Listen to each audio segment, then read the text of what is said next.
Good morning mga kadiskarte. Ngayong umaga mag-flooring kami. Bali magbubuhos kami ng mag-i-spray muna kami ng anti-anay. At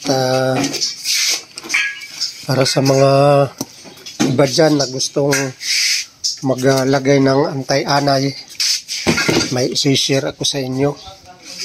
Ito yung aming anti-anay, Sulignum Soil Guard. Ayan. Bali, 4 na litro ito. At ang bawat isang litro nito ay hahaluan siya ng 75 liters na tubig. At ito ay pwedeng i-spray. At pwede naman gamitan lang ng yung ganito. Ayan. Ngayon, konting ingat lang sa gagawa nito dahil matapang ito sa balat. Lalo na sa mata. Masama makatalsik sa mata ito. Okay, so bebe lang mga kadiskarte. At lalagay na tayo sa aming bubuhusan. Ayan, mga kadiskarte. Bali, itong lalagyan natin ng tubig. Ang kada isang litro ng ating Sulignum ay 75 liters ang katumbas na tubig. Bali, ang drum natin, ang isang puno nito, 228 liters. Ngayon, ang ating kada isang litro sa 75, kada isang litro 75 liters na tubig. Bali sa 3 litro pumapatak siya ng 225. Balang isang puno nito 228, sumobra lang siya ng 2 litro. Ngayon pupunuin lang natin ito para sa 3 litro. Yan ang gagawin nating sukat. Kasi ang balak ko nito sana, lahat nitong paikot ng ginagawa namin na to ay lagyan na. Kasi lahat ng Sulignum na yan, ibubuhos ko dito paikot. Lahat ng mga gilid na hindi pa nasisiminto hanggang pader, paikutan ko yan. Pinagiban ko na lang ang ating drum at yan, kakumpleto na rin tayo ng tubig at tuloy na natin ang pagtimpla dito. Bali 3 litro ito ang ilalagay natin. Tama na.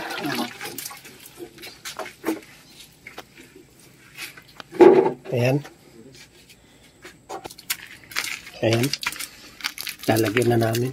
Bali, 4 na litro ito ang laman. Ngayon, magtitira tayo ng 1 litro. Dito yan ang 1 litro.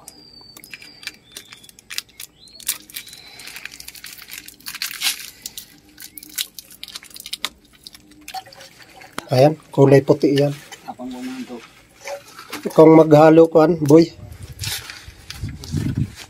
Ingat lang ha, di matalsikan yung mata.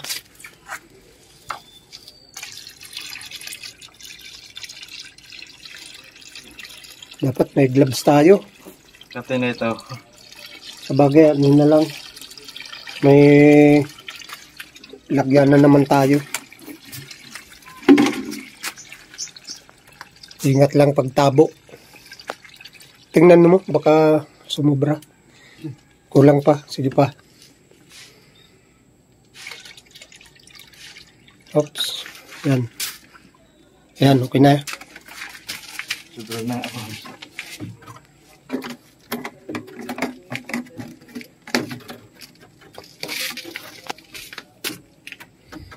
Yan. Haluin natin ng maigi yan. Tapos, ubusin natin yan. Dilig dito. Sa taas forms? Hindi, sa mga ibabaw lang ng pader.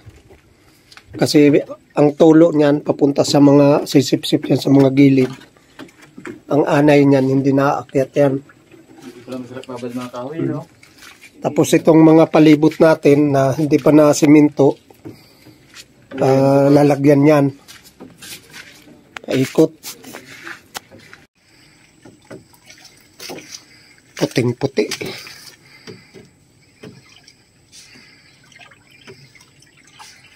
O, pintura lang.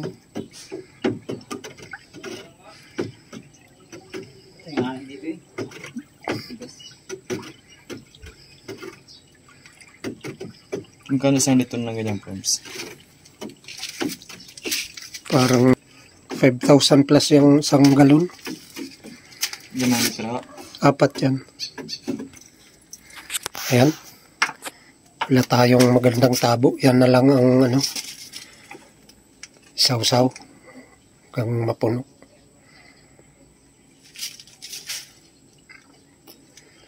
Yan, okay na yan.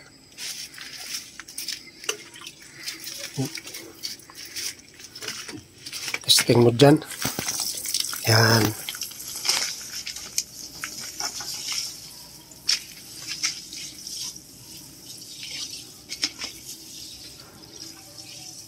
Okay, paikot mo muna.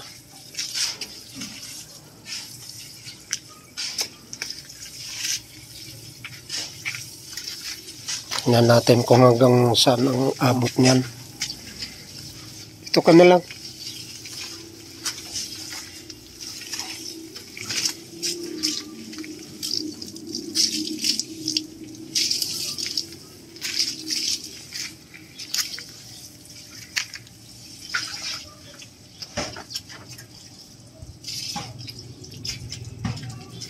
Okay, kuha ulit.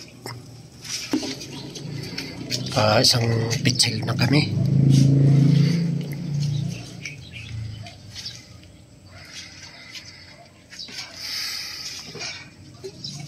Sige, ano mo na dito. Lahatin mo na.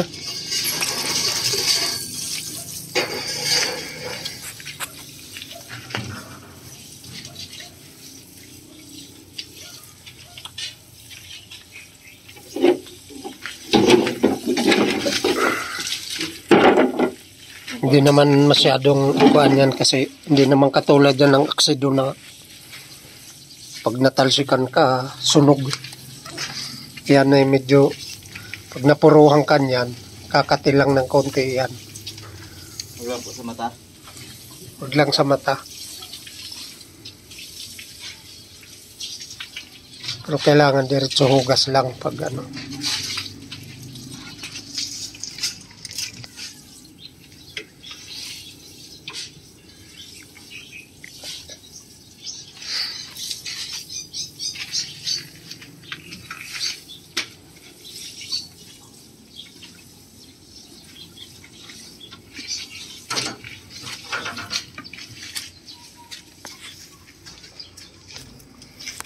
Yan, bali papaikot yan sa ibabaw ng pader ang buhos para sigurado ang anay na hindi makaakyat. Yan, patagasan mo hanggang baba.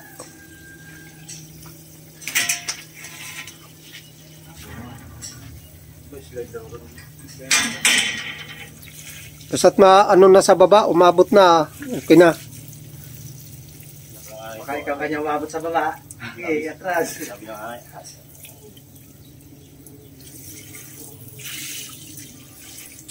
Parang diliti. Ay, maganda ganyan kasi kabilaan ng pader. Kahit lamang sa kabila. Kasi ang anay niyan, manggagaling na sa kabila yan. Kano na isang galon na yan? 500 plus yan, isang galon.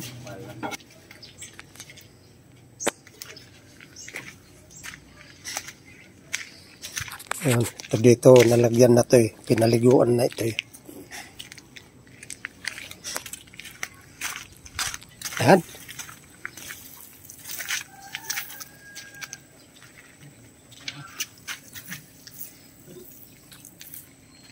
Tingnan natin, mga anay kayo kung makaalastra kayo.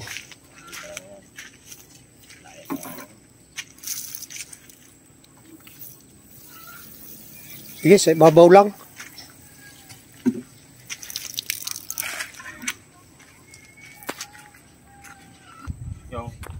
Basta lamang lang ng kaunti dito sa labas pag buhos.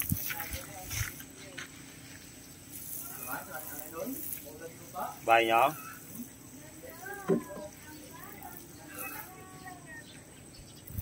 Yan, kung wala tayong spray, okay na yung ganyan.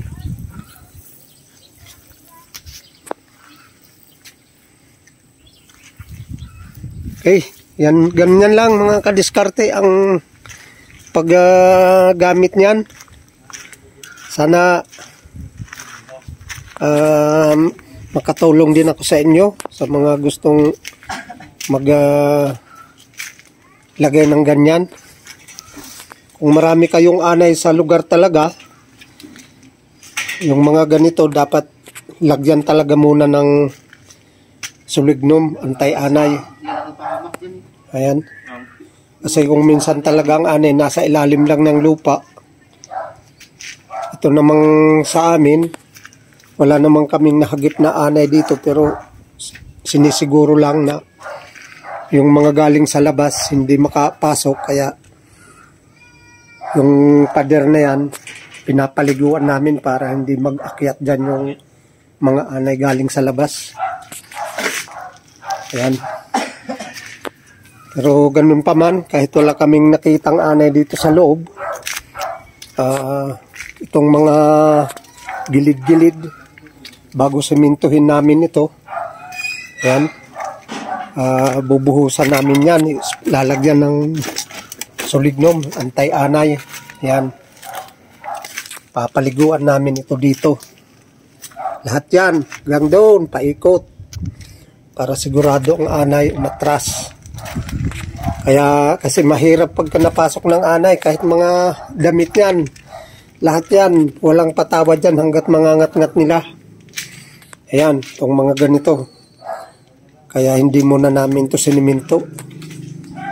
Yung mga gilid-gilid para malagyan namin. Okay, mga kadiskarte, subaybay lang. At sa mga gustong maglagay ng ganyan, ganun lang diskarte niyan. Kada isang litro, 75 liters ang tubig niyan na hinahalo. Lahat na nabuhusan namin. Yan, mapapansin nyo, namumuti yung lupa. Sa dami ng naibuhos. Yan. Bali, lahat na yan. Nabuhusan. Lahat ng paikot. Lahat dito sa mga gilid-gilid na hindi pa nasiminto. Hanggang pader. Hanggang sa labas ng pader. Nalagyan na namin. Yan. Kaya goodbye mga anay. Hanggang dito sa may labas na lagyan na namin. May bungad.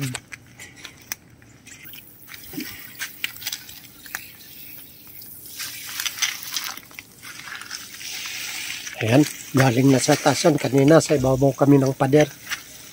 Ngayon dinublihan ulit. Dito naman sa paikot.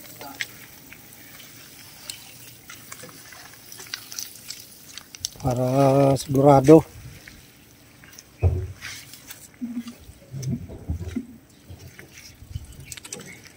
Yan. Saglit lang eh. Dami namin eh. Dami namin tulong-tulong. Kasi magbubuhos na kami ng aming slab flooring. Yan, lagi lang magsubaybay mga kadiskarte sa aking mga vlog. At gayahin nyo yan para makatulong ako sa inyo sa mga paglalagyan ninyo ng sulignum. At para maging safe ang inyong mga bahay. Okay, ingat tayong lahat mga kadiskarte. Bye-bye!